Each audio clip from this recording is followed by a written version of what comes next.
to Reanimation Inc. and my first Sunday stream. Well, technically not my first Sunday stream, because I did do that 24-hour live stream that technically started on a Sunday, but that's not the point. So, yeah. Gonna try and do a wee bit more streaming than I kind of have been throughout November. It's been kind of, you know, a good, gentle introduction to streaming, and I think we're gonna kind of divvy it up a little bit. This isn't going to be exclusively so, but kind of Wednesday is probably going to be more kind of actiony after watershedy kind of stuff. And the Sunday's probably going to be where I have more time. It's going to be slightly slower paced things. I guess this game doesn't really count because it's not slow paced at all. But it's going to be for content that can sometimes take a little bit longer. So, like, for example, if I'm doing Flight Simulator or something, it can be a long flight. Sunday's a better day for that than Wednesday, where I'd have to cut it off really short. So, as we're waiting for people to join in, hello Edinburgh Fudge, hello Alistair. My friends are joining us for the stream. As we're getting set up, I ideally need to say this for every person who joins, but given that I can't, I will say it once at the start to cover myself. But there are two important caveats about this game.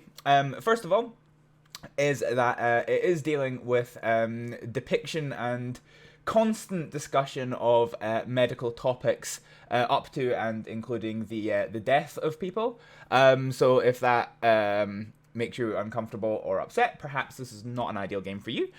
The second and most important thing is that this is a game. Everything that is discussed within the game and by myself should not be practiced in the real world without clinical qualification and competence to be able to do so. Although this game does depict many things in a more realistic manner than most, because this is technically a mobile game, I'm playing it on computer, but because it is technically a mobile game, you should, you know, in order to keep the gameplay fast, sometimes you have to cut corners, which works for the game, but in real life, it's a big no-no. So just, you know, just remember the context of what you're seeing here. It is a game not to be practiced in real life. Cool. Right, well, that's the legal issues covered. Oh, Aisco says, reanimating dead bodies might also take some time. Yeah. It's interesting. There's two game modes here. Actually, so there's three game modes in this game. So if we go to start, and we'll see the party bus in which we inhabit. So this is our bright orange little party bus. You can see there my stats. Saved 104 people, and 10 people have died, which is a bit sad. Where was I going with this? Oh yeah, right, so if I go to Let's Go, so there's three things, which is basically, you know, you treat people with a variety of injuries, and, you know, you have all the stuff that you've unlocked. Peachy. Kill the patient is an interesting one. You have a perfectly healthy patient who will not die no matter how long you leave them, and you have to do various things with the medical equipment that you have to kill them. And then random is interesting. It's basically it's basically the same as career, but you're drunk. You've forgotten half the stuff that you know how to do, and you've misplaced half of your items of equipment. So it's just like, yeah, it's interesting. I won't actually do kill the patient because I don't like killing the patient, but I'll give a brief example of what we're working with. The one thing about my microphone, so you can just not see it, but my microphone is actually like right where my fingertips are, and it's really annoying because it blocks a line of sight to my drink. Okay, so this is the ambulancey boy that we are driving. 104 people saved. You're a hero. Well, yeah. If sim people had you know, ambulance heroes, then here we go. So basically, this is what we're looking at. This is the patient because you know, certain platforms such as you know, YouTube or Twitch would be a wee bit unhappy about some boobs going flopping all over the joint. It's a male body, whether the patient is male or female in this case, actually. So they always look like this, and there's not too much like visceral detail in terms of if they have major injuries and things, so that's, I guess, not so bad. So yeah, you can see here we've got mechanical ventilation, we've got the defibrillator, the heart start, we've got some blood. Now that's one thing the game does highlight. In an ambulance setting, maybe a wee bit different if you have specialist care practitioners there with appropriate resources, but ambulances don't typically carry blood, they carry saline in order to replenish your fluids. If you need it, that's what we've got. We can start compressions if needed. We've got research, we can find out what's going on with the personness. We can do actions, so venous access is putting in a cannula. You can puncture the pleural cavity, which is useful if you've got air within the pleural cavity. Clear the airway, make sure there's nothing in it. Stopping bleeding is the use of bandages and tourniquets to reduce any bleeding. Cricothyrotomy, commonly known as an emergency tracheotomy or a field tracheotomy, is basically where you make an incision in the throat and put a tube down, and you would do this so that you could have an airway going directly to the lungs if the upper airway is breached. You can also have a bronchothotomy or something, where it's further down, and they do the puncture. Pericardial puncture is where you remove excess fluid in the heart sac. Cryopacket helps with bleeding, and a gastric lavage is where you remove the contents of their their GI tract, basically. Medication, we've got a whole bunch of medication. You've got adrenaline, atropine, which is for if the heart stops. Yeah, actually, do you know what? Yeah. We'll go through them as and when they come up. There's too many of them. So the big boy over here, this is your ECG monitor. So what you've got here is the heart, and at the moment you can see it's got normal sinus rhythm. So you've got the P wave going on here. You've got the QRS complex here, and then the T wave afterwards here. Sometimes you might see a little bit bump afterwards, which is a U wave. It's a very small as the U wave, so you might not necessarily see it in ECGs. You've got the overall heart rate. Oxygen saturation, which actually for a healthy person, 95% is kind of low. So 94 is kind of your limit of concern. Once it starts getting below that, you're a wee bit worried. The pleth function is interesting because it's an approximate measure of how effectively the cardiovascular system is working. And I mean that, so it's not just the heart. So you can see here it ticks up with the heart. But actually, if the heart is pumping but the blood's not oxygenated, then the pleth function decreases. You tend to see it as, so the size of the sawtooth is how effectively the cardiovascular system is working. So if that starts diminishing and becoming really shallow, then either the heart is not beating properly, or at all, or there's not oxygenated blood getting around the system. So, you can use that as diagnostic indicators. Respirate is there, and then you've got the blood pressure. Ideal blood pressure is 120/80, but everyone is different, and that has to be acknowledged. Pitchy, so that is a go of the simulator. Not having any other people joining us just now. So what we're going to do is we're going to go back to the main menu. How does one do this? Oh yeah, escape, is it? Oh, no. Pause? Yeah, go back to the main menu. So let's go and do some people. So I'm now gonna unmute the game, and I'm going to introduce you to the wonderful banging tune that is this game's audio. So unmute audio. Here we go.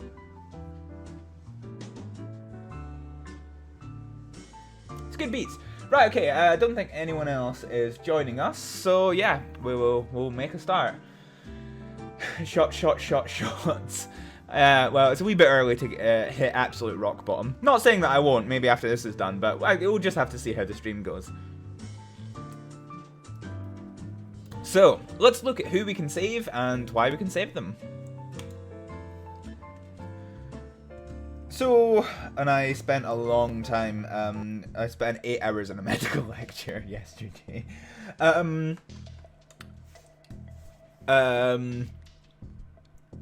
Yeah, so when you're driving to a scene, you quite often hear over the radio or from people who are on the scene about what's going on in terms of the symptoms.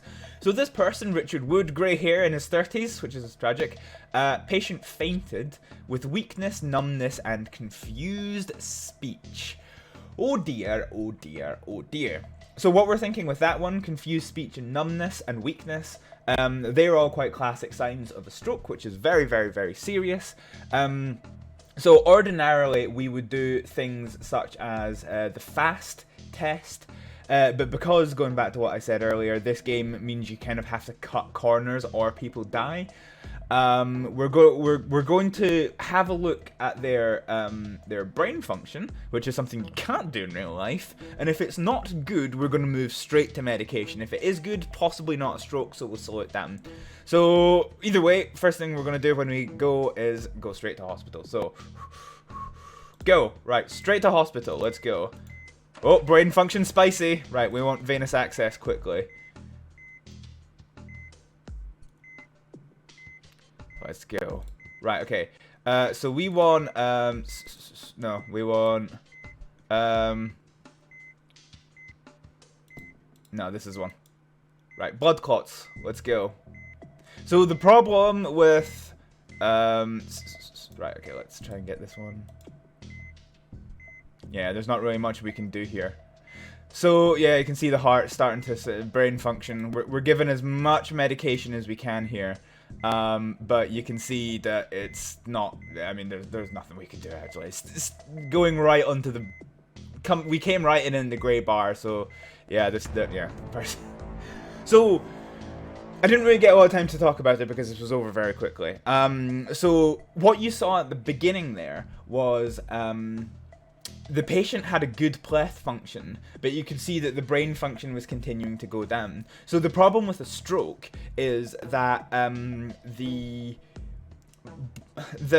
blood itself is oxygenated, but thanks to the clot in the brain, there's no blood actually getting to the brain. So yes, it is oxygenated, but because there's no blood getting to the brain, it doesn't matter. You're just going to keep ticking down. So unfortunately, that one, I mean, there was nothing more that we could have done, to be honest. We gave the medications we need to, we cut the corners that we need to, but still died. And as it says here, know that not every patient can be saved. Sadly, that is a truth of real medicine.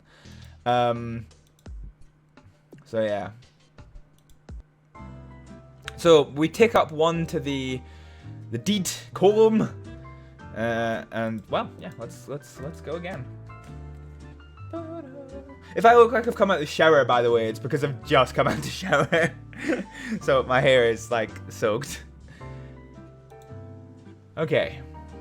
And you! Also, if the English is a wee bit janky in this, this game was developed by one Russian person, whose English is not great, and they have obviously not had a proofreader, but, you know, don't worry about it. It's fine, it's fine. So, this patient loves traveling and was attacked with a weapon. Oh dear. So, cold sweat, pale skin, are signs of very heavy bleeding. Vomiting blood is also signs of internal bleeding. And struggling to breathe, dyspnea. That's, you know, when sorry, it's not struggling to breathe, it's very painful to breathe. So immediately we are thinking attacked with a weapon. Doesn't say whether it's stabbed or whether it's blunt force. If it's stabbed, then you could be looking at internal and external bleeding. If it's blunt force, probably more likely to be internal bleeding, so on the balance of probability we'll deal with internal bleeding first. And then, again, if it is a penetrating injury, or even if it's blunt force trauma, if you break a rib, the rib can, you know, the rib can break the the pleural cavity, and yeah, fine. So first things first, let's go to hospital. Venous access, let's go. So we're gonna straight away start some blood because they are bleeding a spicy amount. Okay, right. So what we want here is blood clotting. Right. Okay. So we're gonna give some stuff here, and then we're going to, as soon as this is done, we're now going to deal with the external bleeding. By use of this. So there's not enough blood in the system here, and you can see their pleth function is struggling. So we're just going to keep administering stuff. Heart's doing funny stuff now. So they're bleeding faster than our ability to deal with them. The respirate's still fine, but the overall blood volume is low. I think we're going to give one more etemistlit. I don't know what that is. In the UK, we have a tendency to use tranexamic acid. They're not breathing anymore, so we're going to start mechanical ventilation. Get ready to breathe for them. I'm also going to start giving some stuff to try and pump up the... yeah, we're probably going to go into... yeah, okay, there we go. So this is ventricular tachycardia. So we're going to do 2 rescue breaths on the quick, start more blood, and we're going to start CPR. I'm going to charge the heart while we do this. The problem at the moment is there's no blood really. There's no blood really in the system. Okay. Let's try and give this again. There's only so much of this stuff that we can give. This won't work because there's no blood in the system. Yeah, okay, so we've now gone from ventricular tachycardia into ventricular fibrillation, which is very disorganized. I'm just going to keep giving all of the blood that I have.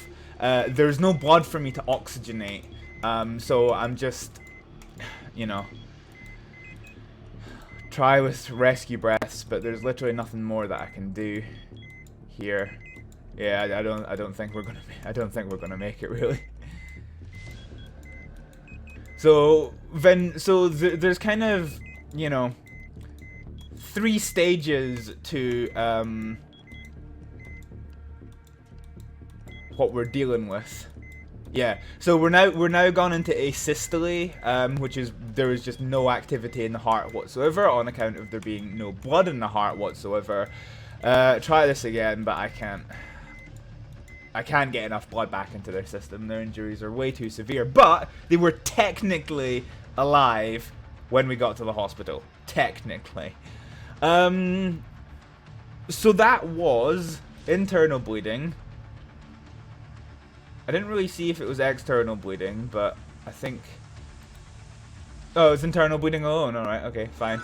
Fine. We'll take the penalty for that. But still, technically... They were still technically alive when we got them to hospital, so yeah, that's not so bad. That is not so bad at all. Right, okay, so let's go ahead and move on. Yeah, so there are some differences with the medications in this. Again, this is kind of based on the Russian healthcare system, so drug names and some practices are going to be different. Like I say, in the UK, we have a tendency to use tranexamic acid in situations. There's probably other medications as well. I've just not seen them because I don't get involved with usually that serious stuff. Okay, so the person feels bad and has a headache. So, all right. There's lots of things it could be. So headache, we're initially concerned about signs of stroke, I guess. So we'll rule out this away because that's life critical, and then we'll see what's happening. So there's no signs of a stroke. Maybe, oh, their blood pressure's high. Actually, hang on, their blood pressure is very high. So at blood pressure this high, if it's prolonged, there's a risk of having a hemorrhagic stroke. So we previously dealt with an ischemic stroke, which is where the blood can't flow into the brain because of a blood clot. A hemorrhagic stroke is where a blood vessel within the brain bursts and the brain starts filling with blood, which isn't great. So we need to deal with this one quite quickly, and I believe it is, yeah, so magnesium sulfate. We're going to give an injection of magnesium sulfate. Oh, I see we've got more people joining us. Hello! We are playing Reanimation Inc. here, so given that there's quite a few people joined, actually, I'll repeat the warning I said before. This does have medical depictions of death, which some people might feel uncomfortable, or talking about the medical stuff, you might not want to see that. Also, this is a game, and although some parts of it within this are realistic, you know, nothing that's shown here should be repeated in real life without clinical qualification and competence to be able to do so. Peachy. Okay, so, yeah, so with that high blood pressure that he had, he was at risk of hemorrhagic stroke. So we have now given him, what's it called, magnesium sulfate, which has brought down the temperature by expanding the blood vessels. Just as soon as I gave that warning, everyone who joined just left. That's tragic. Right, yeah, so, so I think he's fine now, to be honest. So I bet you I'm going to make the wrong call by leaving him at home. High blood pressure. Yeah, okay, that was the right call. Good, right treatment, right call. Fine. Happy days. See, not every patient dies. Okay, let's keep going. Ooh, falling from a height. Oh dear, oh dear, oh dear. Okay. So falling from a height is basically results in high velocity blunt force injuries. So cold sweat, pale skin, we're thinking about internal bleeding, dyspnea, pain when breathing, thinking about a punctured pleural cavity. So we're going to straight away go to hospital, and we're going to try and stop external bleeding. So their bleeding isn't too bad. So we'll stop external bleeding. Okay.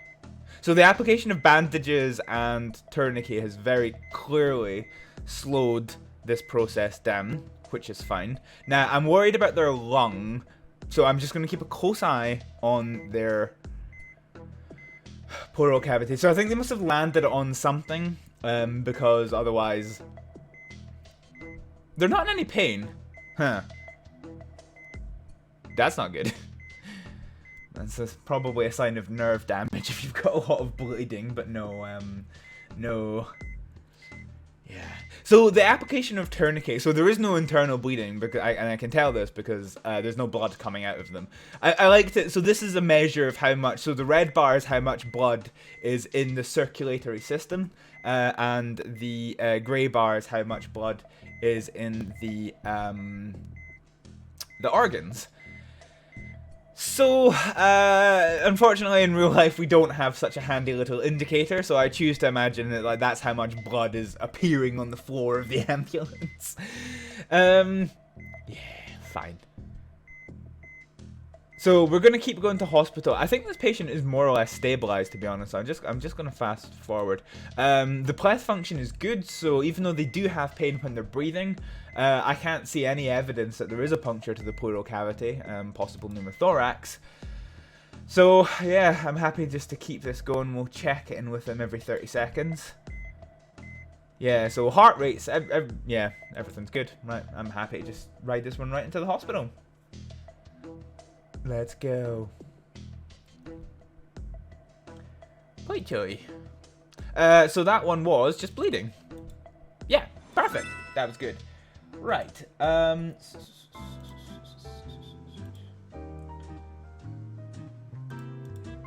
Okay. Let's go. Oh no, we lost someone. Awful. Patient feels bad with weakness and numbness, so we're immediately thinking of a stroke. So we're gonna look at the brain function, see what it's doing. If it's not high, then we'll slow things down. If it is high, we're going to skip corners because this game is a wee bit unreasonable with stroke. So straight to hospital with us. Yep, right, stroke. So venous access, let's go. Might not be breathing here just because they are quite deep in unconsciousness. So we're going to go ahead and give amoxapine. And we're going to give it a wee second for the respirate to turn up. Yeah, I don't think they're breathing.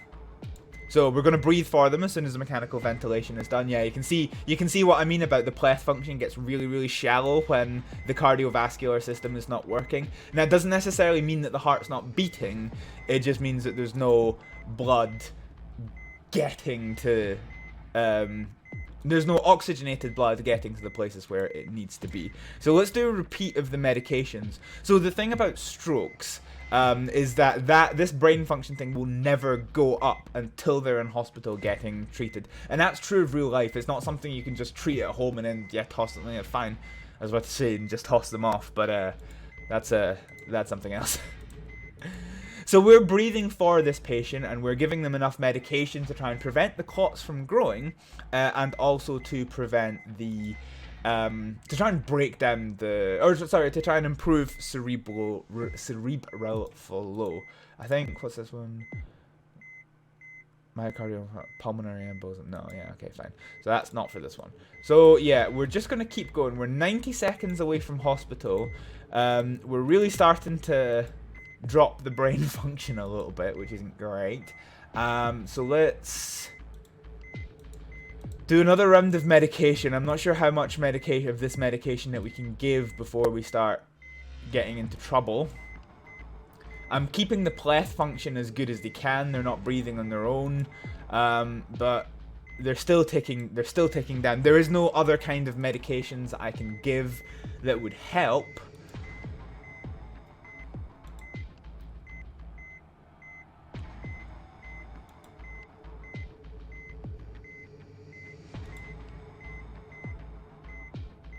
"40 seconds. We're just racing the clock to hospital to see if we can't get in." Come on. 30 seconds. We're still in the grey. There's not really a great deal more that we can do than we are doing, so we'll just have to keep trying. Checking my phone while doing this. 14 seconds. To be honest, it stopped ticking down so bad, so the medication is starting to do what it can. Alright. They lived! Woohoo! Somebody survived a stroke. Well, maybe. They survived our journey of the stroke. So that was plain and simple. That was a stroke. Brain is damaged, but I mean, we did everything that we could in the right time, and it didn't necessarily pan out. Meh. Alright, let's see what else we got.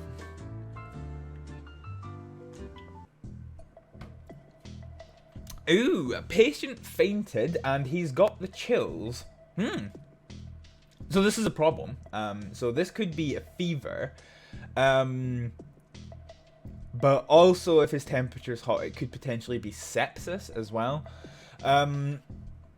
So straight away... Oh, the pleth function's really bad. So let's go straight for venous access, straight to hospital. So if the pleth function wasn't bad, it could just be a fever, could be treated here, but you can see the sawtooth is really, really quite poor. So we need to straight away bring down this temperature with a lytic mixture, because he will have a temperature. And you can see straight away that the sawtooth is starting to peak a good bit. Used for fever and septic shock. Okay, so we're gonna go straight to hospital with him. This won't last forever. His blood pressure's starting to do funny things, which I don't quite like. So his temperature's kind of gone back to normal a little bit. Yeah, his blood pressure kind of was weird, but it's now high. Okay, how we doing? Have I got any other medication that helps? No. What's this one? Oh, carbon monoxide poisoning. Yeah, okay, fine. Yeah. Vasopressin.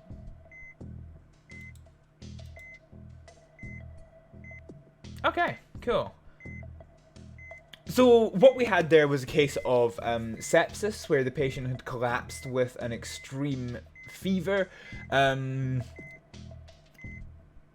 We applied a lytic mixture to bring down his temperature and bring everything under control, which we did.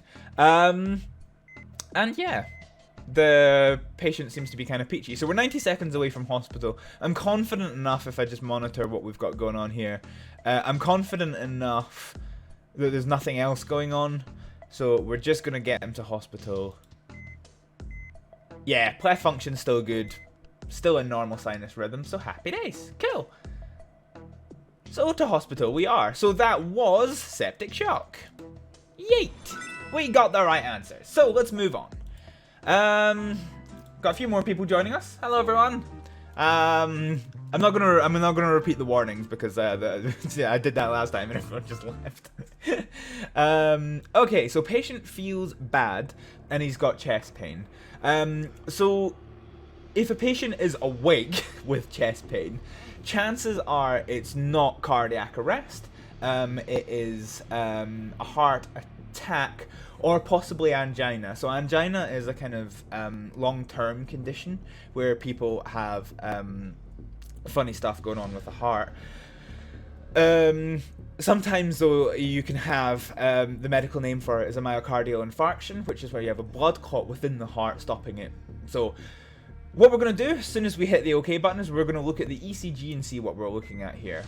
So this is normal sinus rhythm at the top. That's what we're looking at here. So this is not a myocardial infarction. This is angina. So what we're going to do is we're going to spray. So I'm not going to give him any painkillers because not giving him painkillers is important for this. So we're going to give nitroglycerin, which is one of the things that you use to treat angina. And once it's done, his pain should just vanish. Not in pain. There we go. Fine. So angina is not a life-threatening condition, so long as it's treated. It has now been treated, so get out my ambulance. Angina. Yeet. Alright, cool. It's getting a bit dark in here. Alexa, desk light on. Oh yes. Glorious. Right, okay, so that's that done. Cool. So yeah, we do have one more course to go, but I'm still not used to some of the stuff like you know, poisoning. So the reason that's why I'm not doing the remaining knowledge bank. So let's go and save a few more lifey boys, boy. Patient feels bad. Aha, right, okay. So history of COPD. Okay. So COPD is a condition of the lungs where it can be difficult to breathe well. So history of COPD, the good thing about COPD is almost everyone who has COPD knows that they have COPD. There's pain while she's breathing, which is fine because of the lung function. And cough with sputum is, you can have a dry cough or you can have a cough with chunks.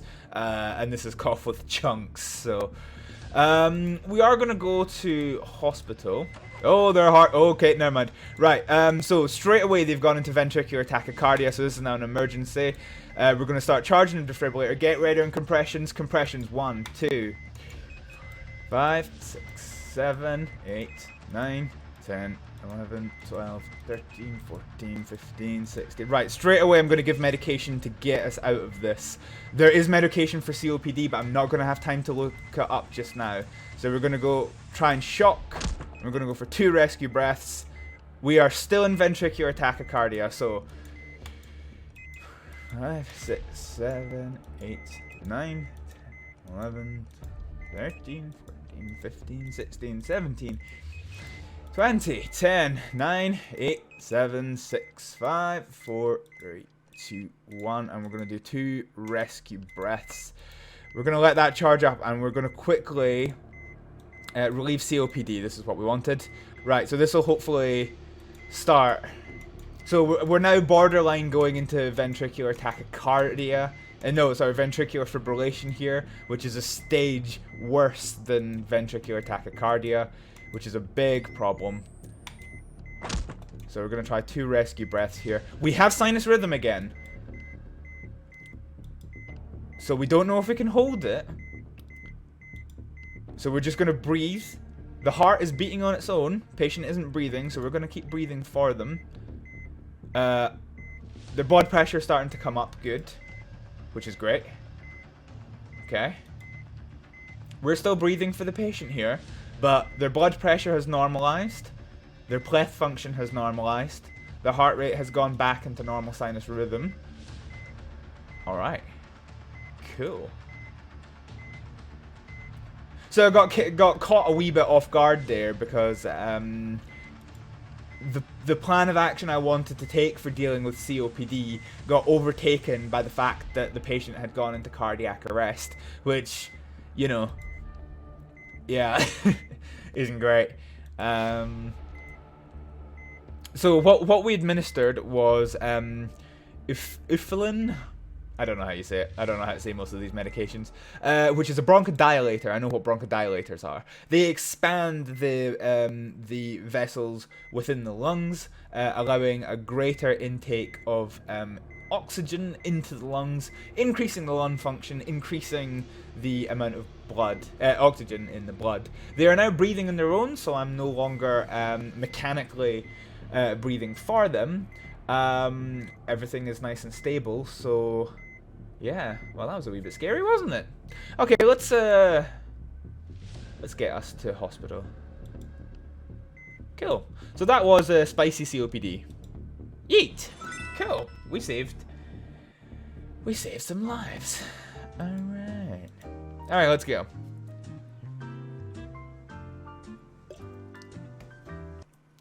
Okay. So this patient has pain breathing. I wonder what we could be looking at here. No other symptoms, no other mechanism of injury. Ah, yes, okay. Okay. Right, so possibly what's happened. Actually, no, that might not be right. So let's just have a look and see what we're dealing with here. Oh, right, okay, right, fine. So you can see here, this looks like a normal sinus rhythm, but it's a little bit spicy. That's what's called an atrial fibrillation. So your heart's made up of 4 chambers. Right, okay, let's treat them first. So the heart's made up of 4 chambers. You have 2 atrium chambers at the top and 2 ventruses at the bottom. And so we're going to give amiodarone. And once this works, we'll start to see this normalized. So ventricular fibrillation is a cardiac arrest thing, and it's basically where the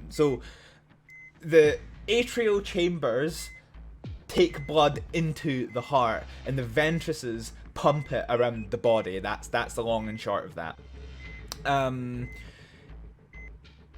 Yeah, okay, it is starting to normalize, that's fine. So when you have a ventricular fibrillation, the blood can't get around the body, so that's a huge deal. Atrial fibrillation isn't so bad, because the heart can still take blood into the heart via negative pressure. So what happens is the heart contracts and all the blood pumps out of it, and as it expands and the chambers to the blood vessels open, there's a negative pressure inside the heart that can pull some blood into the heart without the need of the atrials. So the heart's still, it's not great, but it's not too bad of an emergency. You don't need to defib it or anything. I mean, you could, but that is way overkill. You just administer some amiodarone to remove the fibrillation, and then so that's all we've done. All we've done is we've put a cannula in, gave him some amiodarone, and look at that, we're back to normal sinus rhythm. There's no little spicy things going on there, so fine. So we can leave him at home now. So that was an atrial fibrillation done. Peachy. All right.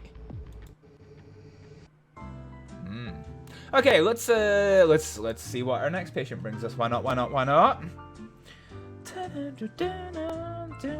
Oh, right, okay. Ooh, patient feels bad but no symptoms. Okay.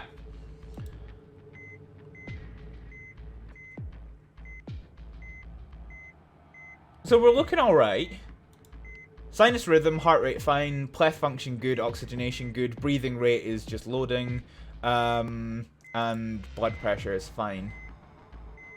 So, let's start by dealing with some of the emergency things. So yeah, now that the respirator's loaded, it's fine.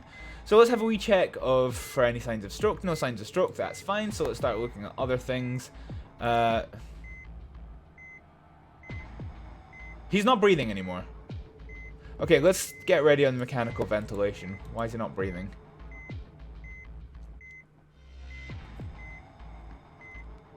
So you can see now that he's not breathing. So he's got decreased blood glucose. Right, okay, so let us go ahead and go for venous access.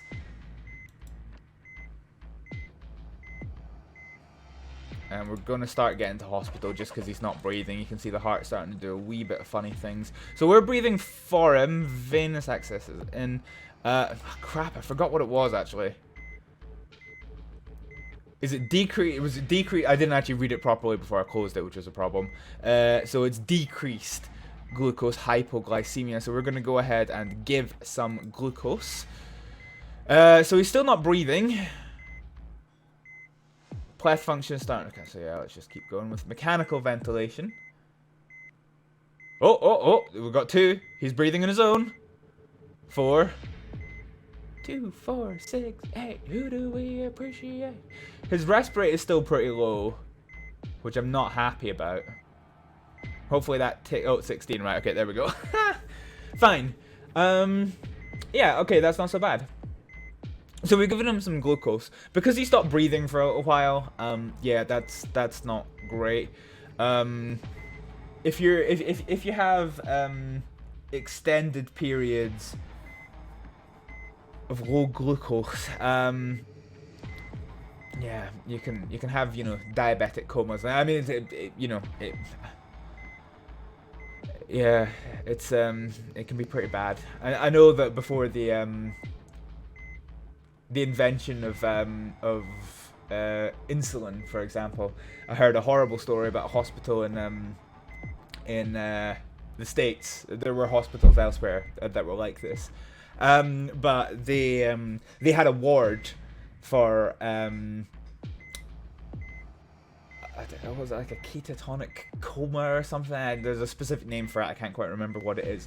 But basically, where they're, you know, basically what we know today is diabetes, a diabetic coma. And because at the time there was no treatment for it, so we administered glucose. The other way for diabetes is when you have too much glucose in your system. You need insulin to help break that down. And so they had a ward where people were just in diabetic comas. And because there was no, like, it was just a nice place for them to sit until they died, because at the time there was no treatment for it, and then insulin came along, and all of a sudden people were recovering from it. And it's kind of funny in a very tragic way, because insulin is a diabetes is a very, very serious condition, and people need to keep on top of their medication. I've had to treat a number of people who, for one reason or another, haven't really been keeping on top of their medication, and you know, symptomology is very quite difficult. So, but you know, if you do keep on top of the medication, people who are diabetic can go on to live a, you know, very, you know, normal life, which is just kind of amusing, because until the invention of, you know, insulin and our understanding of diabetes, it was almost certain death back, what, like 200 years ago, which is just wild.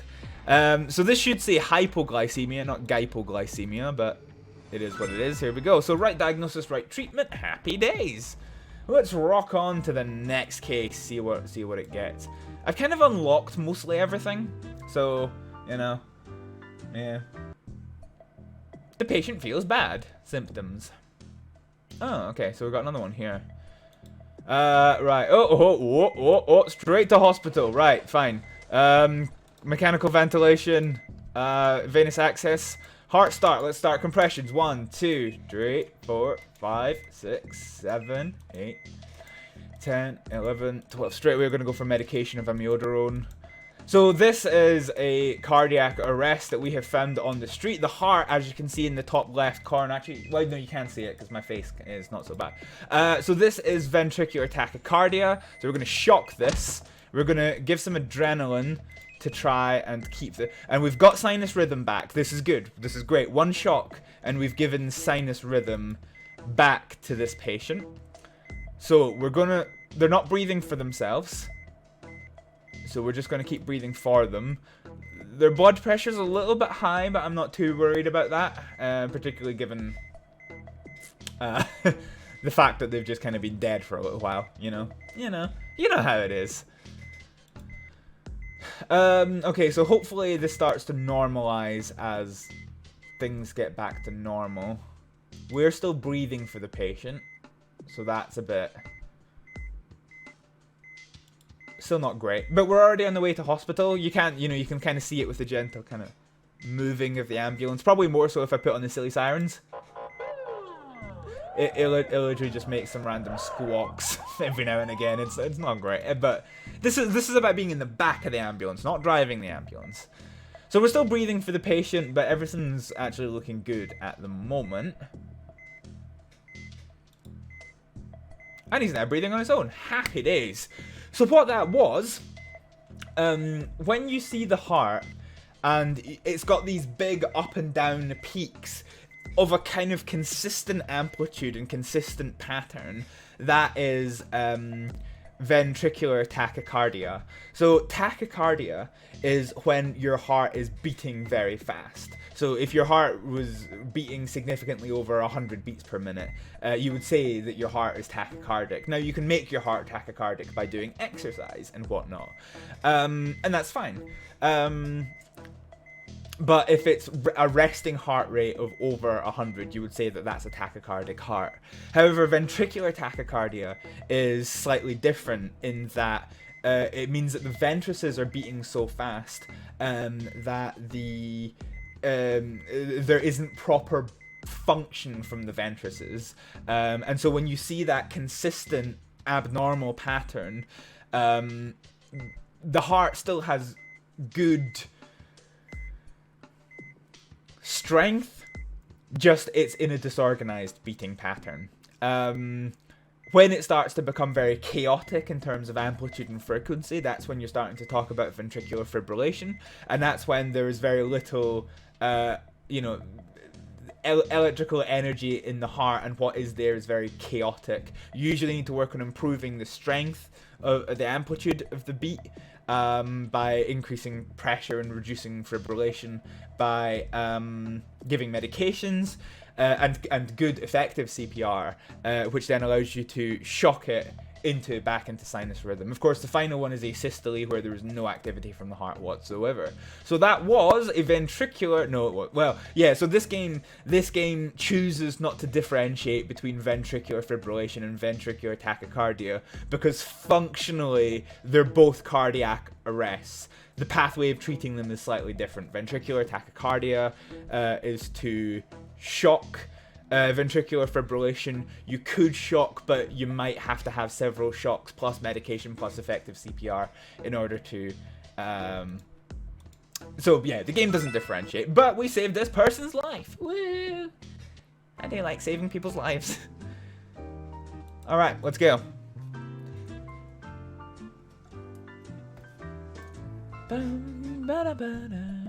Aha, ooh, okay. So once again, we're looking at a stroke here, so let's see what the brain's doing and see whether we cut corners. Brain's not doing great, so we're going to cut corners and just assume this is a stroke, because I can't do two things at once. So we're going to straight away, we're going to administer some amoxapine to improve circulatory function. They're also not breathing. Let's get ready on mechanical ventilation. And we're also going to give streptokinase. I have no idea what the heck that is. But it prevents clots from growing, which is kind of important in this case. So let's start breathing for this patient, because otherwise this is going to be over real quick. Oh, heart had a wee bit of a blip there. So there's now nothing more that I can do. We've actually dealt with quite a lot of strokes this episode. As we mentioned earlier, there's no. You need hospital intervention, whether it's specialist. Oh, hang on. I have a package that's just arrived.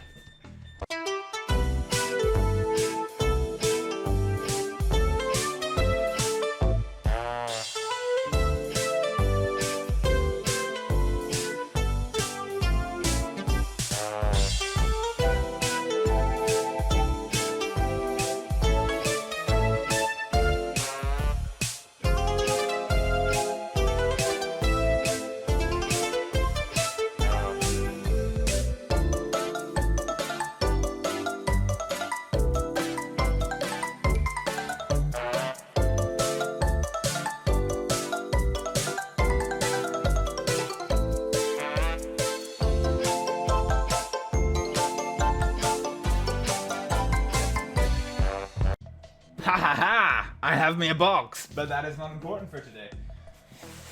Right, okay, so sorry about that. Interrupting a stream to go take an Amazon parcel raw. Okay, so we're going to continue this. Right, yeah, so we're going to do another round of the medication. So a stroke, if you catch it earlier on, the hospital can administer specialist medication to try and break down the clots that are in the brain. It can only be delivered within the first hour of a stroke happening, I believe, or is it first 2 hours? I can't quite remember. Failing that, they need to go for neurosurgery to remove the clot, which is very risky because it's not always operating in the brain is always very complicated. I forgot where we're supposed to be breathing for the patient. God damn it. Done plumb forgot. So all we can do is administer amoxicillin to improve the brain function, and streptokinase to try and to try and break down the blood clot as much as we can. There's no way of us improving the brain function without hospital treatment, so it's just about trying to keep them alive for as long as we can.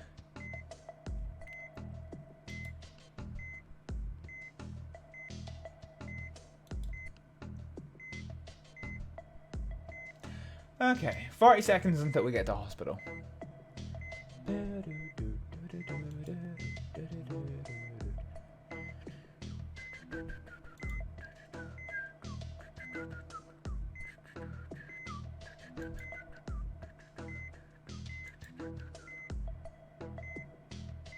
Alright.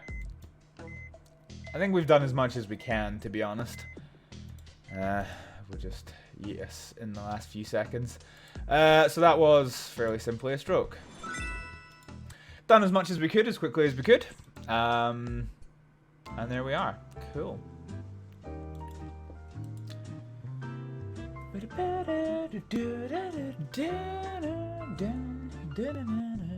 Oh, bother. Okay. So, we've been here before. Yeah, we have. So, we have cold sweat, pale skin, and vomiting blood, which are all signs of internal bleeding, and also pain breathing, so possibly thinking of, sorry, I punched a microphone. Also thinking of a potential puncture to the lungs, so straight away we're going to do this. Oh my giddy goose! That is unbelievable internal bleeding. Oh god, there's no way this patient is gonna survive. I'm gonna hit you with that one right now. Right, okay, we need this one. Oh my god. This person just absolutely has no chance. I'm sorry to say it. This person has no chance. So we're standing by on everything that we can because there's no way in hell I'm gonna be able to save this patient at all.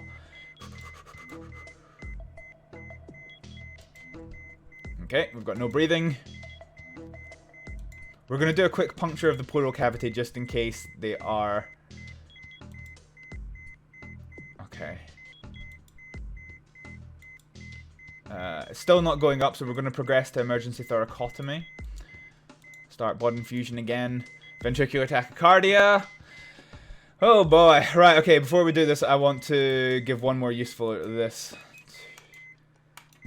So, we're effectively doing CPR on no blood in the system. I've dealt with the bleeding, so I'm doing all that I can do. And yeah, I think this is going to be incredibly unlikely for this patient to survive. Oh, come on, you can charge faster than that, Mr. Defibrillator. Right, start blood again. Let's go ahead and give some more of this. So, the heart's now progressed from... no. Okay, let's try this again. Right. So the only problem I've got here is that the body is losing significantly more blood than I can possibly pump into it. So you can see there's a really disorganized, chaotic rhythm to the heart. This is ventricular fibrillation. There's now no blood in the body whatsoever. Oh boy. So actually we've now ticked over to asystole, so you can see, well, it's not quite asystole, but it's as good as anything asystole. It now definitely is asystole. Let's atropine. I can't.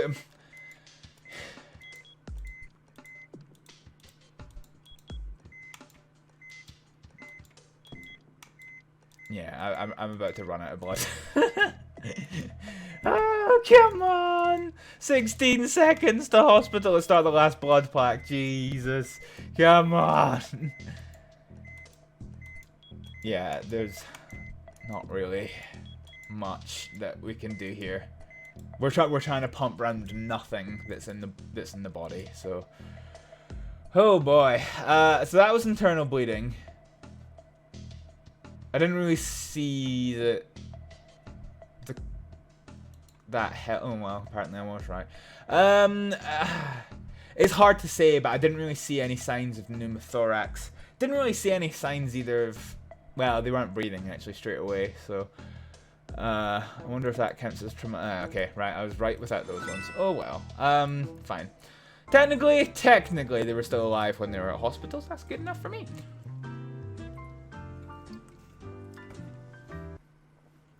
Aha, patient fainted and has the chills. Peachy. So, if they have the chills, so basically if you've ever had a fever, you'll notice that like even being in a normal temperature room makes you feel cold. The reason for that is because your body temperature is really hot, so the temperature difference makes your skin go a bit chilly. How's the pleth function doing?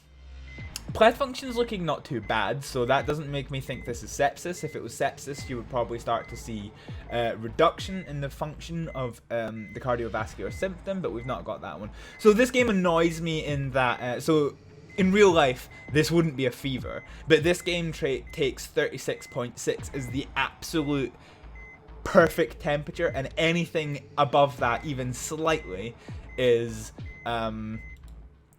too much. So, we're going to go ahead and administer a lytic mixture.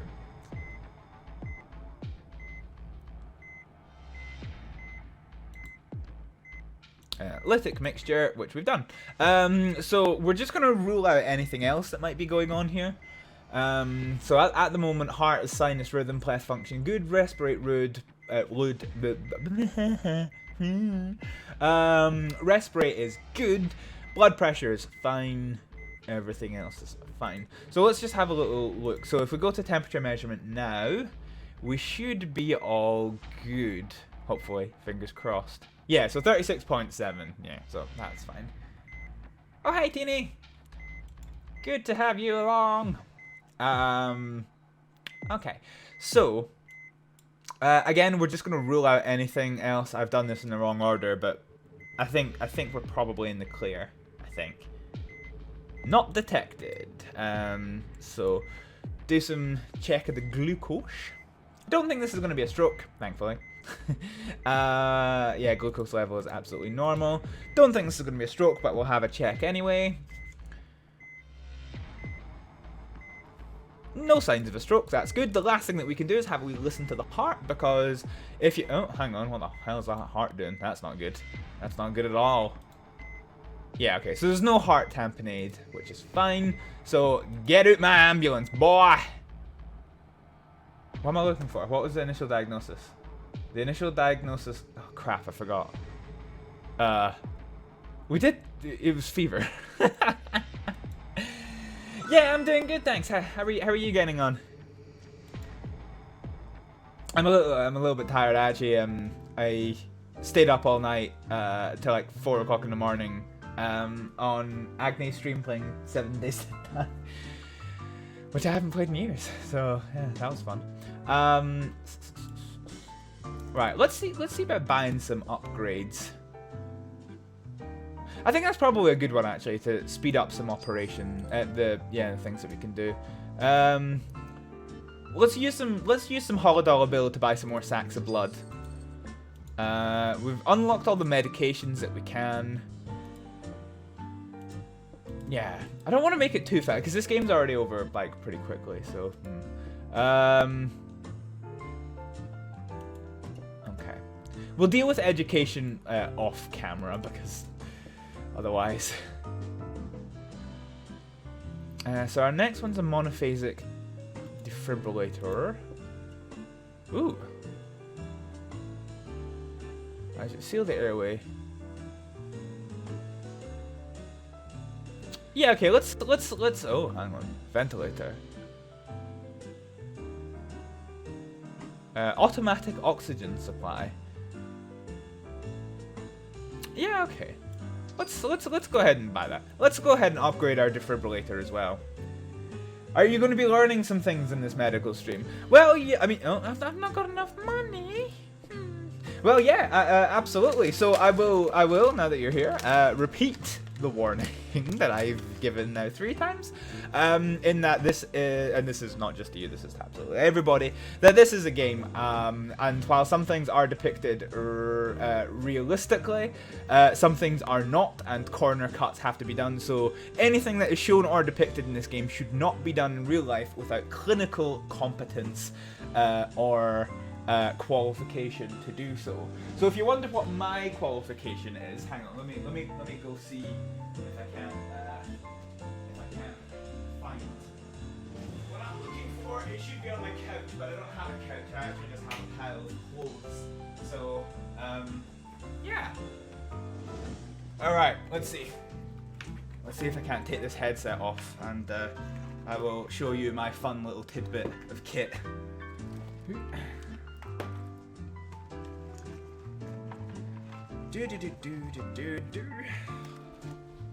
Oh yes.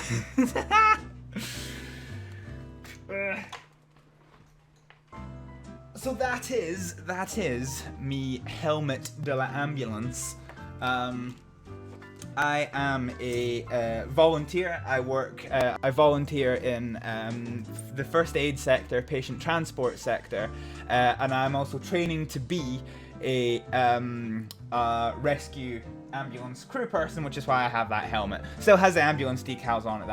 That's gonna change, but yeah. So I am not qualified to do most of the procedures that are shown here, but I know enough about them to at least talk about them. So yeah, let's go try and save some more lives. You're gonna start slicing up smudge for science. Well, so actually, There's 3 game modes in this one. The second one here, kill the patient, is interesting because you have a perfectly healthy patient, and the challenge is how quickly can you kill them. So yeah, that's a bit of a wild one.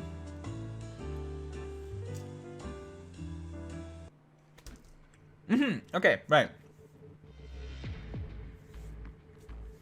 So we've dealt with a few of these tonight, actually.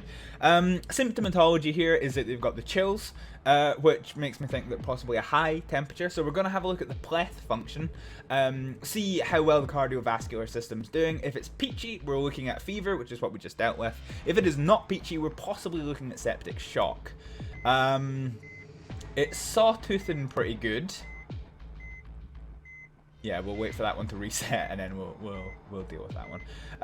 So what we're gonna do here is we're gonna do a quick temperature measurement and see what we're working with. We'll see what we're working with. 38 degrees. All right. So what we're now going to do is we're going to inject one of them cannulae boys. And we're going to apply a lithic mixture. So the lithic mixture is going to help bring the temperature down. So that's now going to be doing an injection-y boy. And while that is happening, we're going to do another, we're just going to give him a full work round. So there's not going to be any signs of stroke, which is fine. So if we look at this, the heart is in normal sinus rhythm. The heart rate is fine at 66. Blood oxygenation is fine. Pleth function has a good sawtooth, which tells me that the cardiovascular system is working well. Blood pressure is peachy. MAPS fine. Respirate fine. No signs of stroke. Let's have a wee listen to the heart. No heart tamponade, so we're not looking at a shit, what's it called? I forget what it's called. Blood glucose is fine, and CO2. Let's have a look and see what we've got. Carbon monoxide not detected. So let's have a final check of the guy's temperature, and we'll see what we're dealing with. Yep, it's back to normal, so we're going to open the back doors of the ambulance, and we're going to yeet this guy out the back with a fever. Yeah, what was the one I was thinking of? It's not that one. Oh, heart. Yeah, okay, it's just a heart tamponade. Right, that's fine. Fine, peachy. Oh no! I forgot to click that it was a fever. Oh well. I think we only lose like 10 douleur or something. Anyway, yeah, how are you doing today, Tini? Well, let's go.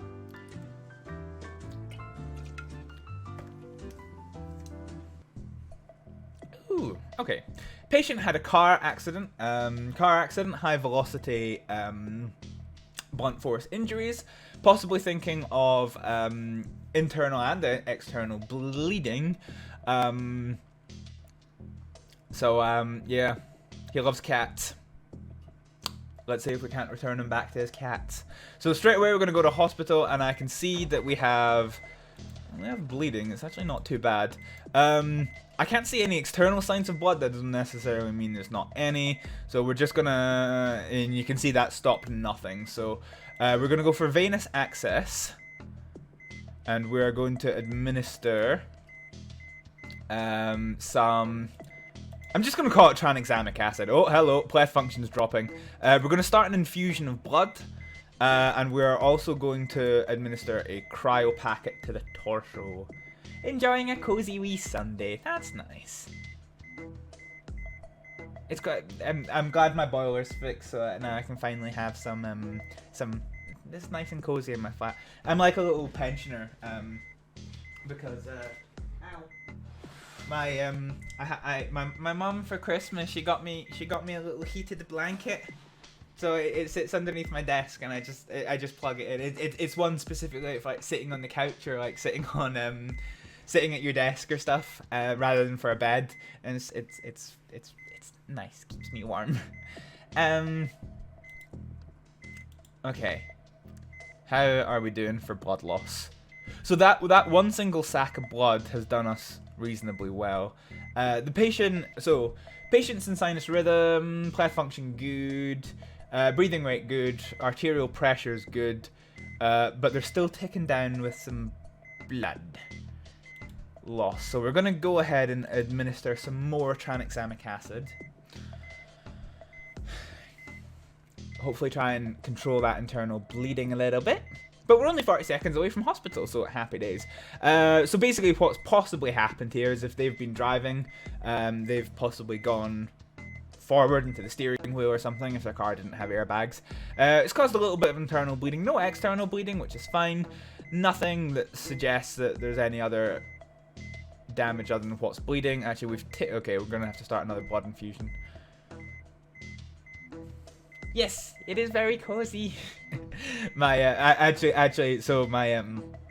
my Christmas present from my parents last year was all about warmth. They got me a fluffy duvet set, like the undersheet and oversheet and pillowcases. It's all just fluffy, and it's so warm, so soft and so warm. It's amazing. Might put that on actually, because it's been really cold in Scotland the last couple of days for those of us who not from Scotland. We haven't necessarily been experiencing the wonderful weather that we had. So that was internal bleeding and nothing else. Were we right? We were right. Happy days. Oh yeah, I was going to show you the wonders and joys of my my confectionery cupboard. So this is me obviously sitting on my computer, main monitor here, side monitor here. Actually, you can see the computer right up here. And if I wheel myself, if I do this, and if I outstretch my arm, that's my hand is now on my microwave. And this, just off camera, this is where I am. My hand is actually touching my confectionery cupboard. So I can open it and I can go ahead and grab myself. I don't even have to get on. I don't even have to get off the couch. The chair. It's amazing. Got mine on, except don't have the sheet as fluffy because so much would have. Yeah, it's yeah. Sharing beds with people can be interesting if you have different temperature preferences. It's like I remember when I used to stay at home. And I would do the laundry and stuff. I'd go into my parents' room to drop off the laundry to my parents' room, and I used to hate it. Even though I was only in there for like 30 seconds, I used to hate it because my parents kept their window open at all times in all seasons, and so like the house was a casual 20 degrees, and their room would be like minus 30. It would feel like it actually hurt to be in the room in the winter. Oh, it was awful. You lucky bastard, I have to go all the way downstairs. Oh dear. Oh no, okay. So, we have somebody who's drowned, which isn't good. So this is an emergency. We need to take them straight to hospital as soon as we've concluded with this. Symptomatology is purple, blue face, and bluish skin. So that is signs of hypoxia, where there is not enough oxygen in the blood. And so we were actually chatting about this the other day. In your body, you have arterial blood vessels and venous blood vessels. Arterial blood vessels take oxygenated blood, which is very, very red, and you can't actually see them by color on your skin. Your veins, you can, they're blue, so the lack of oxygenation in the blood gives it, when it comes through the skin, it gives it this kind of blue appearance. So it's your veins that you can see. You obviously have your arteries, and you can feel them in your jugular and whatnot, but it's your veins. And the reason why they're blue is because they don't have as much oxygen in them. So when you start to see blueness across other areas of your face and skin, it's because of the lack of oxygen. So straight away we're going to hope to try and get some ventilation on the go. We're going to go straight to hospital. Their pleth function's not bad, so their body's currently oxygenated, which isn't too shabby. So we're going to start intubating them, getting ready to do the mechanical ventilation. So they basically put a tube in through the throat. We flush the tube, and we're going to turn on the ventilator. So they're not breathing for themselves.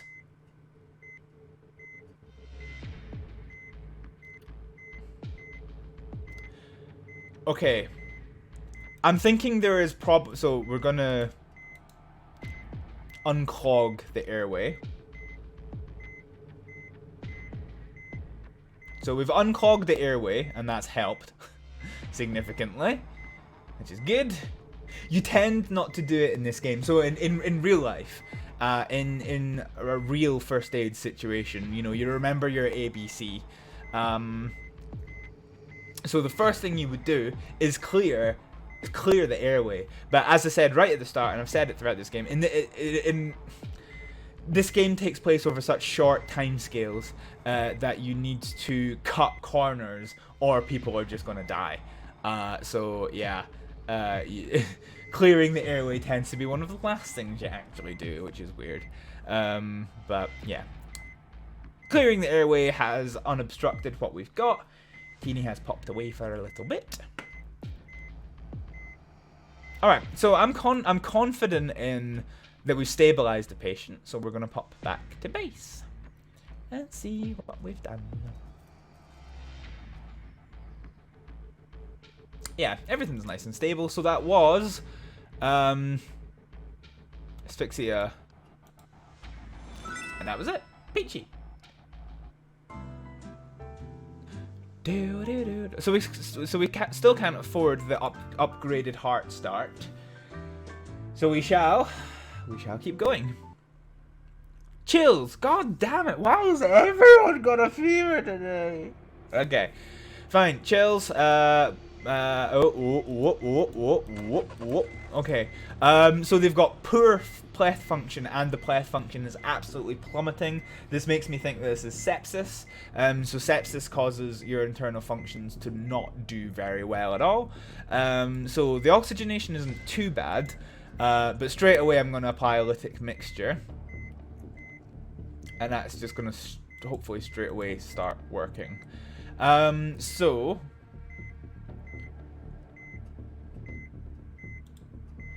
I'm not happy about this. Why is that not coming up? Right, okay, we're going to have to do other investigations here. So we've got a wee bit of a restoration to the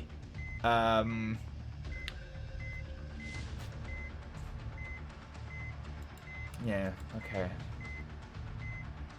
I'm anxious, but so the temperature's back to normal.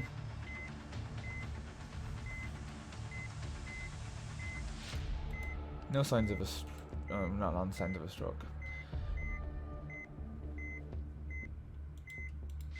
Their vitals have stabilized, but they're still in a very bad condition. So the pleth function, the sawtooth tells me that their cardiovascular system is still not beating particularly effectively. It's stable, which is fine, and we are going to hospital, which is fine, but it's not great. It's not great at all.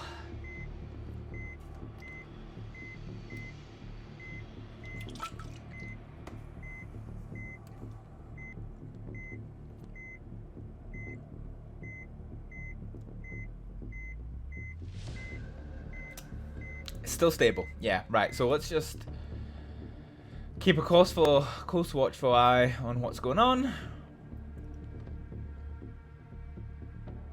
Okay, fine. Yeah, so that was septic shock. That's all it was. Peachy. We done get us some reward. Nice. Let's go see what else we've got. For God's sake, can we just start getting more varied stuff? Right, same again. Right, I'm just... So to show this from this way, if I do this, so this being sepsis, we're gonna see a high temperature. Yeah, it's not a high temperature, but this game does that one. Right, okay, we've already just dealt with this. So I'm just gonna yeet us straight. Oh, I'm saying, oh god damn it! I'm saying I'm just gonna yeet us all the way back to hospital, and I've not actually sent us to hospital. Most embarrassing indeed. Indeed. Okay.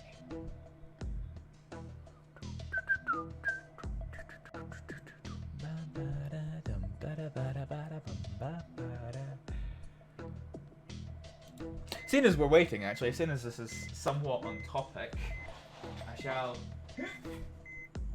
open my box. I've actually never in all of my YouTube or other social media career, I have never ever done an unboxing. So even though this is rather impromptu, I guess it technically counts. And the reason why I'm doing it is because I know what the package is, because I bought it and I haven't donated it from Shizzle. Well, so this is going to be my new medical pouch, because at the moment the one that I have for my observational kit is a bit pokey. So previously I would carry an observation kit and then a separate first aid kit, which I'm going to stop doing and have them all in one bag. Namely because the first aid kits The first aid kits keep falling off the goddamn old bag. So, yeah, Peachy, here we go. Yeah, this doesn't look too bad, actually. To be honest, this looks quite good. I'm tempted to get another one for other stuff. Nice. Cool. Alright, well, we'll start that one later. My floor is just strewn with helmets and medical equipment and whatnot, but that's fine. So that was, once again, septic shock.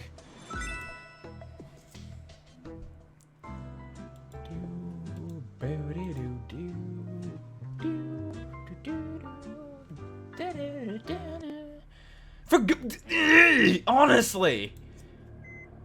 Right, okay, I'm just gonna speed through this one. Pleth function's fine, not sepsis. I'm just gonna play the game on this guy, because I just wanna... Bruh. Right, okay. Ambulance. Fever. See, when I'm not doing things properly and I can just, you know, play the system, then... Yeah, there we go.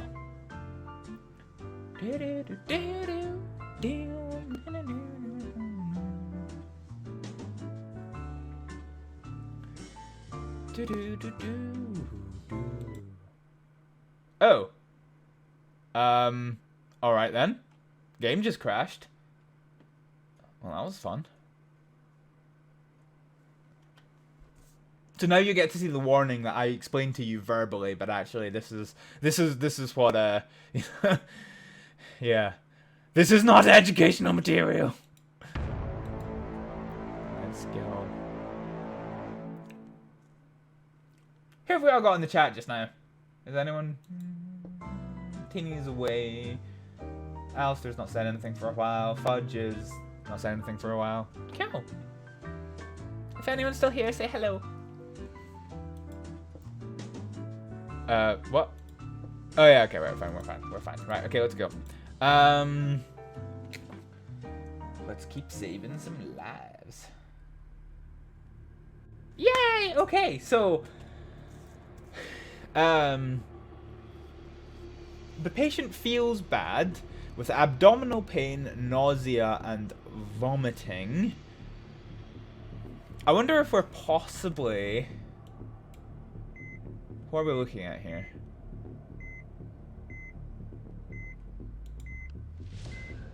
Alright, let's just do a quick check. We're possibly looking at something poisonous, to be honest. If it's abdominal pain, but it's not injury related, and it's not injury related, we could potentially be looking at poisons.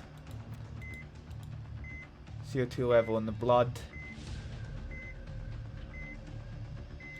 Not detected. Okay. So we're gonna give this patient some activated charcoal.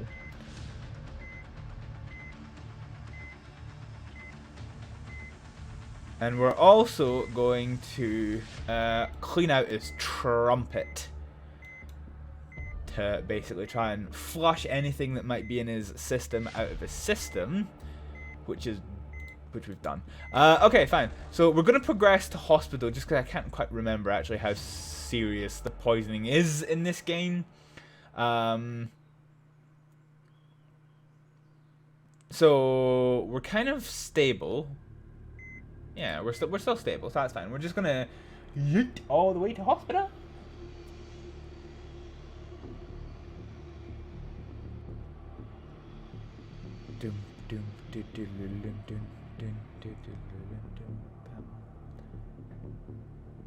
Let's go.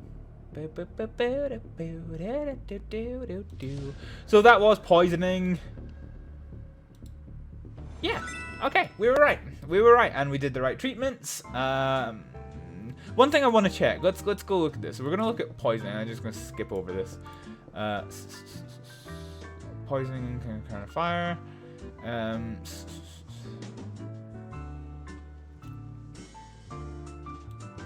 Oh no, it's carbon monoxide poisoning. Poisoning, ingestion of poisonous substances.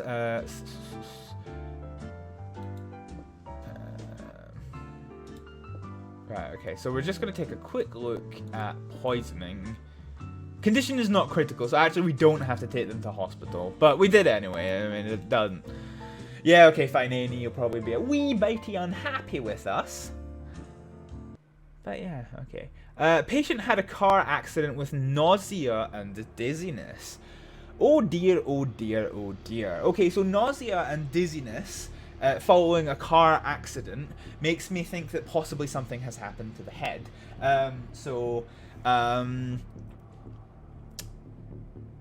If something happens to the head, a traumatic brain injury, it can cause the brain to, well, have some damage and forget what breathing is. So there's a good chance, given the symptomology, that we will click OK, and we will see quite significant state of not breathing. So we're gonna go straight to hospital. Oh yeah, well they're unconscious. Their blood oxygenation's fine. They've got blood on them, but they're not losing blood, so that's not so bad. The pleth function is dipping, so we're going to start the process of mechanical ventilation here. So this patient does have a traumatic brain injury. You can see as we're waiting that the pleth function is getting lower and lower and decreasing, so the blood oxygenation is dropping, and the function of the cardiovascular system is also continuing to drop, which is not great. So we're going to turn on the ventilator, and you can see straight away, so there's no damage to their respiratory systems. It's just that the brain is not telling the body to still breathe. So we've got the mechanical ventilator on. Oxygenation good, pleth function good, normal sinus rhythm, heart rate 72 is fine. Not breathing, but we know that. Blood pressure fine, mean arterial pressure fine. Everything else is looking not so bad. So we're just going to continue yeeting us to hospital.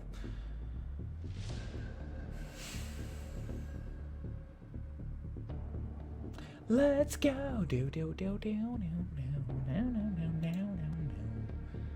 So that was... what was it? Why does my mind keep going blank?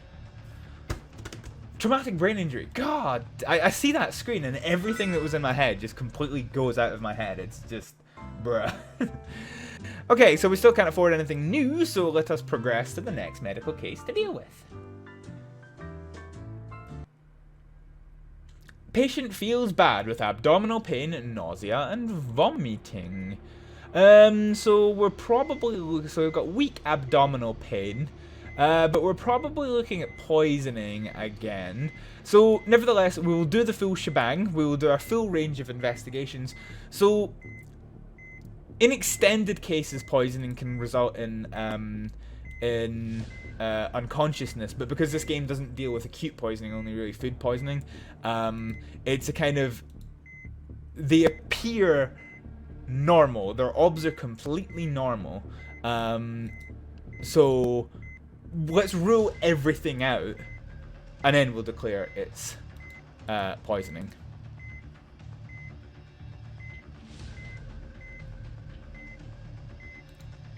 Okay, fine. Yep, I'm happy enough with that. So we're gonna go ahead and give some tablets. Actually, hang on. So let's clear their gastric tract, which we've done, and we're gonna give them some activated charcoal.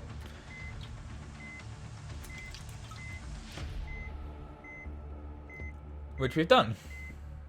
Okay. So their pain, they're still in a wee bit pain, so we'll give them some mild painkillers. Nothing too serious, but we'll give some mild painkillers.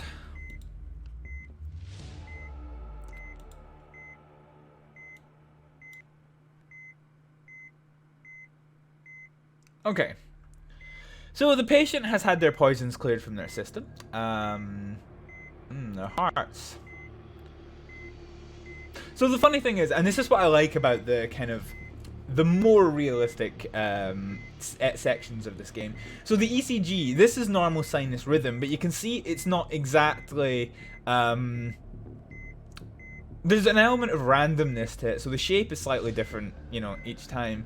And you can see here that, like, you know, well, that's all pretty standard, but like the distance between those beats and those beats, like, is different, which is quite. And sometimes your heart does, you know, skip a beat, and it does these random things, and that's perfectly normal.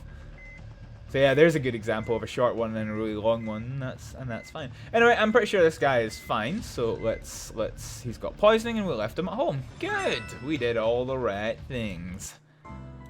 Let's go.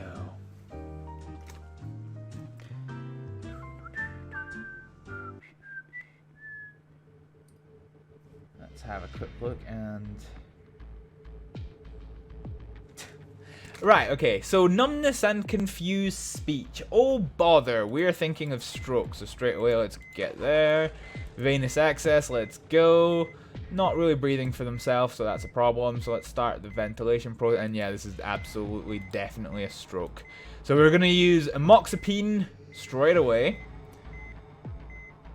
We're gonna use streptokinase. Strepsils!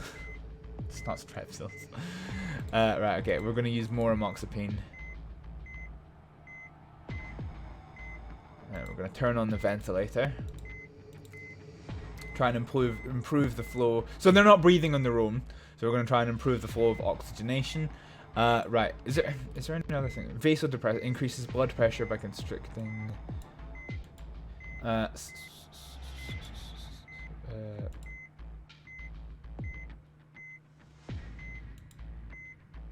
Okay.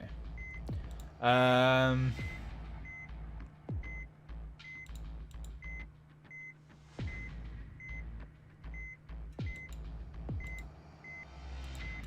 wonder if it's hairpin actually. That's probably helpful here. Okay, fine. So let's just keep going. Okay, we've delivered about as much medication as we can. This is more or less about, is the patient going to survive long enough to get to hospital? The answer is, and unfortunately many is the true of strokes, is that there is in fact the patient's not going to survive. No, absolutely not. That's unfortunate. We've done all we could, but unfortunately, patient dead. Sad. Big sad. All right.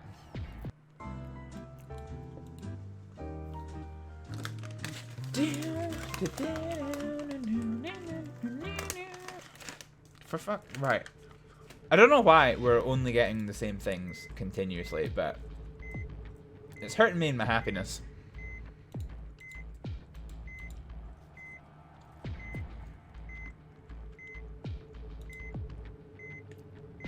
CO2 level in the blood. No, what we're looking for, temperature measurement. That was one. This is going to be nice and straightforward. Yep, temperature's high, even though it's not, but this game is this game. Ergo. Oot my ambulance.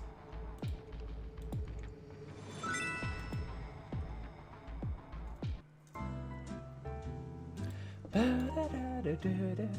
don't think I'm going to do too many more of these. I think we might move on to doing something else, just because we're kind of being hammered a bit by regular things. Oh, okay.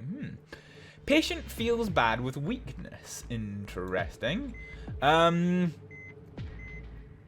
So their heart is in sinus rhythm. I'm wondering if this is possibly going to be glucose related. So let's have a wee check of their blood sugars. Oh. Their glucose level's normal. That's interesting. What are we dealing with here?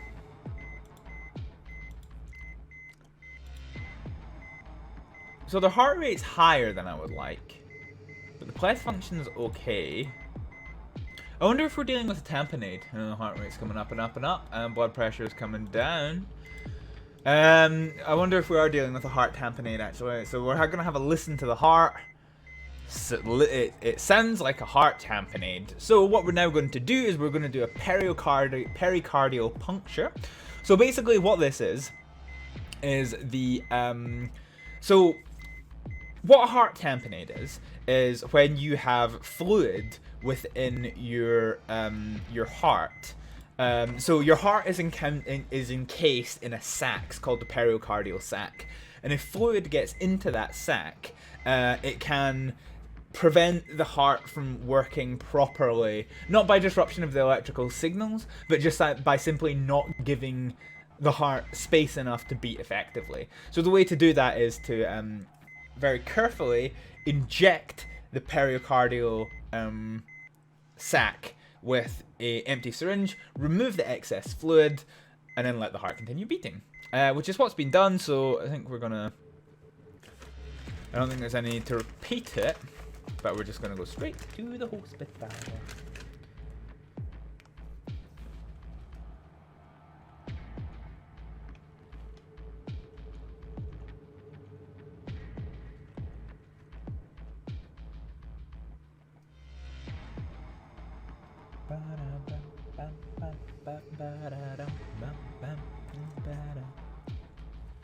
Okay. Nice and simple, heart tamponade.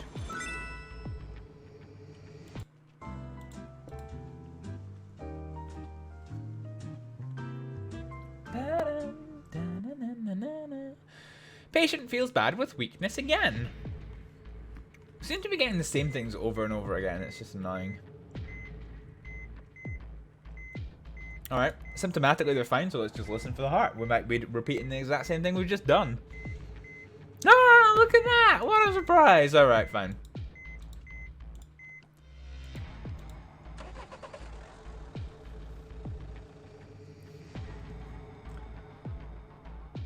Let's have a look and see if there anything relevant has happened. No. Nice. Okay, does anyone in the chat have any thoughts of this? Do they want to keep going with this, or do you want to do something else? I'm trying to think of what else we would do. Crap, what was that? Heart tamponade again. Yep. Yep. Okay, cool.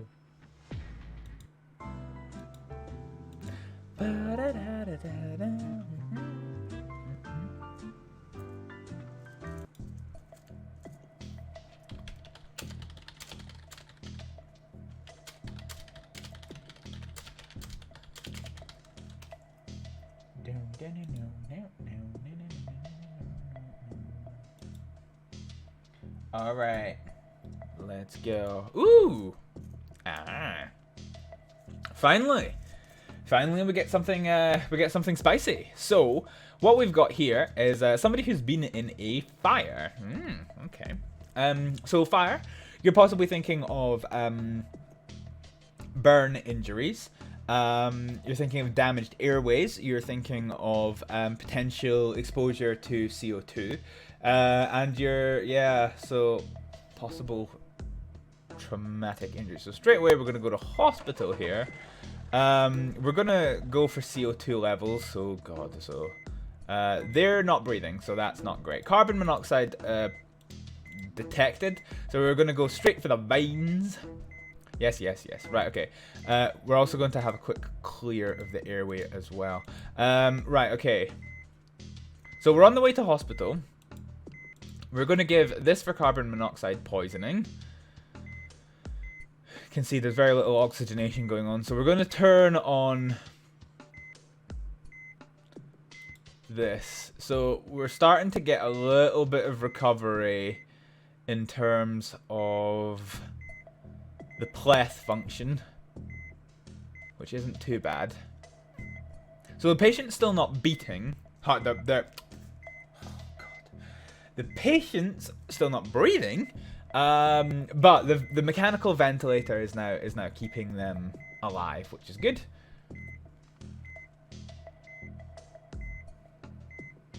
Okay. Oh, hello. They're conscious and their pain is strong, so let's give them some painkiller.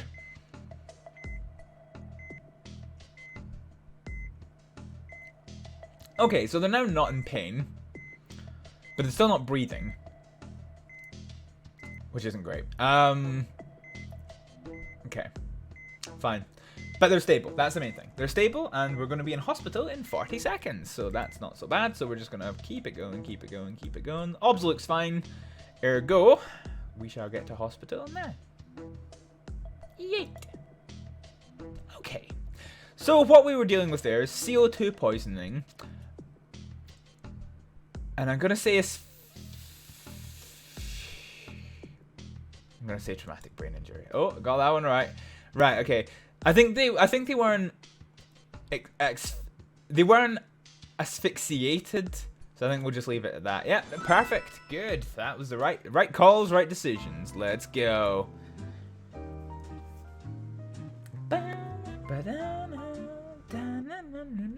Oh, drowning, okay. So now we are looking at asphyxiated related injuries, and the reason that we know that is because of the symptomology. We've got purple, blue face, and bluish skin, which is a result of hypoxia of the blood. So we're going to go to hospital. We're going to start breathing for the patient because they're not currently breathing. Their blood oxygenation's it's alright, but they're not breathing, so we'll need to adjust that one shortly.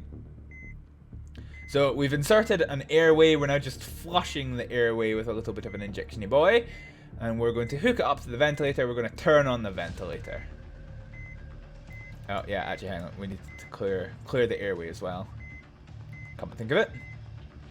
So with the airway clear, we're still not getting anything here. So the airway is now unobstructed as far as we can, but we're not getting any oxygenation, which now means we're going to have to do an emergency surgical procedure, an emergency tracheotomy,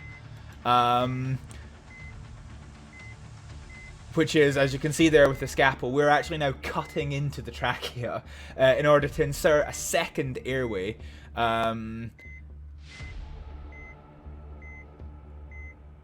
Yeah, so that's worked. That's fine. Perfect. Good. Okay. So that surgical procedure has done exactly what we needed it to do. So I think the patient is now stabilized. Good. I hope they don't wake up at the moment, because if they wake up at the moment and they've got a massive hole in their throat, they might not be too pleased.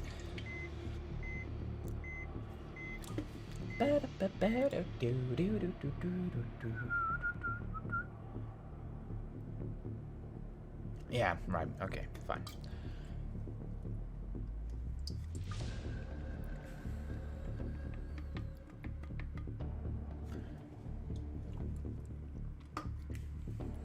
Okay.